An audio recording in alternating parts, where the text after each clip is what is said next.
Hello everyone, welcome to my channel. Please subscribe and stay tuned by clicking the bell icon. Cousin, how Richie from The Bear became its best character. I did not expect to find Ebon Moss-Bachrach sitting on the corner of 52nd Street and Park Avenue in New York City just after 5:30 in the afternoon. Nor did I expect the star of the foodie comedy drama, The Bear, to pull a homemade loaf of sesame rye from a cotton tote bag, but we will get to that. Yeah, this is not my normal milieu, so to speak, he says, laughing. But here I am, here we are. There he is, talking over Zoom before he heads to dinner at lush fine dining restaurant The Grill with some of the Bear crew before the release of Season 2. I was told to wear a suit and I like to follow directions. By any measure, The Grill, ribeye, $US 88, is a long way from the stuffed Italian sandwiches, $US 14.50, of the original beef of Chicagoland, the shop at the heart of The Bear, the sweaty, stress-inducing series that became a hit last year and sent sales of its signature sandwich soaring throughout the U.S. Moss-Bachrach plays Richie, the not-related but we'll call him that anyway cousin to Jeremy Allen White's Carmy Berzato, a Michelin star-winning chef who returns to his hometown to run the old-school Italian sandwich shop left to him by his brother older Mikey, whose death shapes and clouds Season 1. When it premiered last year, The Bear was a shouty, sweaty, anxiety-inducing smash. Critics loved it, and chefs praised it for its realistic portrayal of stress-filled kitchen life. And while White received the majority of attention and internet heat, think lusty variations on Yes, Chef, hiding in plain sight was Moss-Bachrach, whose performance as the loudmouth and annoying Richie was compelling. He managed to turn someone who, on paper, was the most unsympathetic character in the show into its most sympathetic. It's a role Moss-Bachrach does so well, he was nominated for his first Emmy on Thursday in the Best Supporting Actor Comedy category. I'm a pretty quiet person, at least in my real life, Moss-Bachrach says. And Richie is mostly somebody that lives at a maximum volume. Somebody that doesn't try to. I think of myself as a very accommodating person. And Richie is very faithful and in his heart. He is maybe not accommodating, but he is certainly a caretaker. Very loyal, very loving. He's got a really strong moral code that involves family and love. I think he would do anything, literally, for the people that belong to him. But for me, personally, it's nice to play somebody that maybe doesn't feel the need to censor themselves. It's nice to stop listening.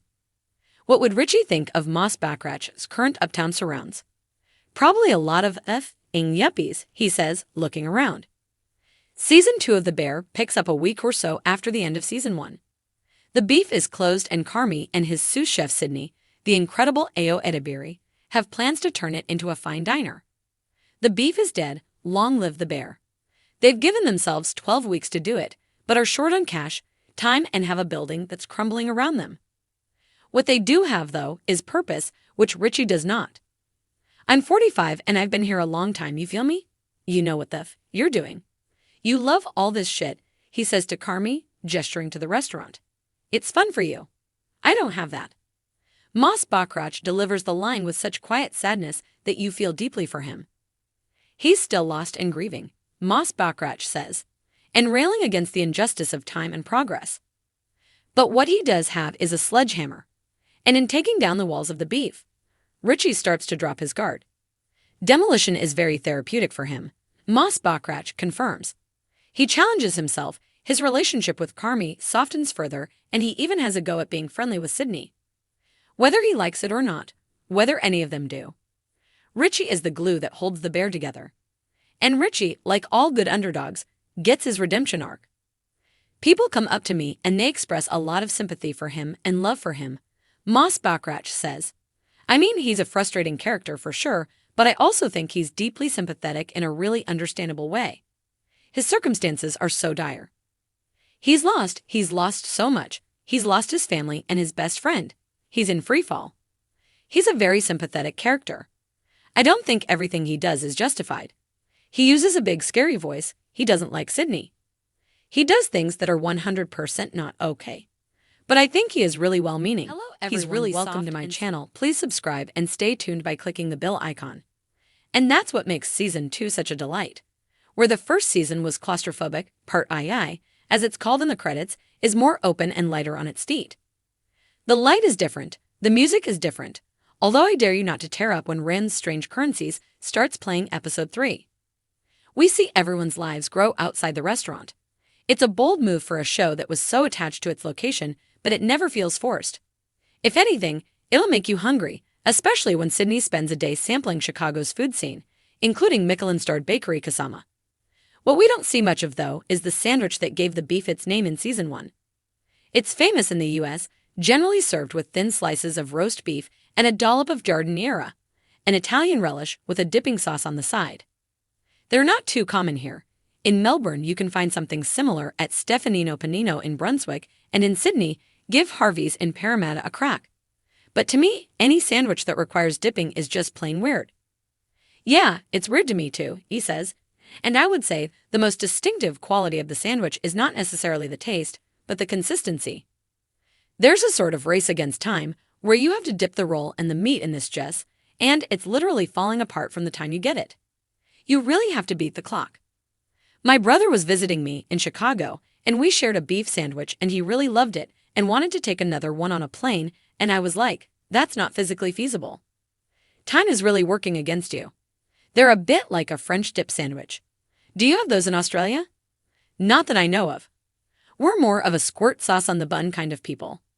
Oak, it's a kind of spicy roast beef.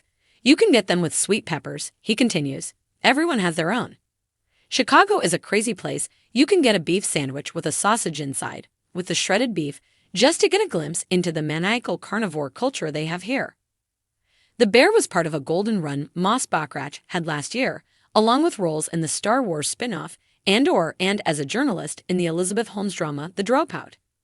He's still best known for playing Marnie's awful boyfriend in Desi and Girls, but Ander helped him scratch a childhood itch. I mean, I'm born in 1977 when the first Star Wars came out, he says. It was hard. My first day on set, I had to talk about, I'm forgetting the jargon, but I just had to say all this stuff. And I thought, well, I'm in this universe now, and I had to pause and take a couple of minutes. The only bummer, in the manner of many a rogue in the Star Wars universe, you won't be seeing him again. That's a little too soon, he says, laughing. I'll get there. I was ready to spend a little bit more time there. Now about that bread he is carrying around. At home, Moss Bachrach is a keen cook, which is one of the great ironies of The Bear. He was actively encouraged to stay out of the kitchen. He bakes a fresh loaf of bread every day, even before the pandemic started, and today's loaf is for one of the Bear crew. I just love it, he says. And I feel like even when I screw it up, it's still pretty tasty. It's messy and dirty, and for me, it works. I just love this pursuit of this elusive thing, and I'll never get it right. Our time is nearly up. Dinner is calling. Is he the kind of person who checks the menu before he goes out to a restaurant? When I go out with these guys and Chef Maddie Matheson, a real-life chef who plays the tattooed Neil in The Bear, I'm not in any position to order anything. I let the chefs decide. I know my place. If you liked the video, don't forget to like, comment, and share.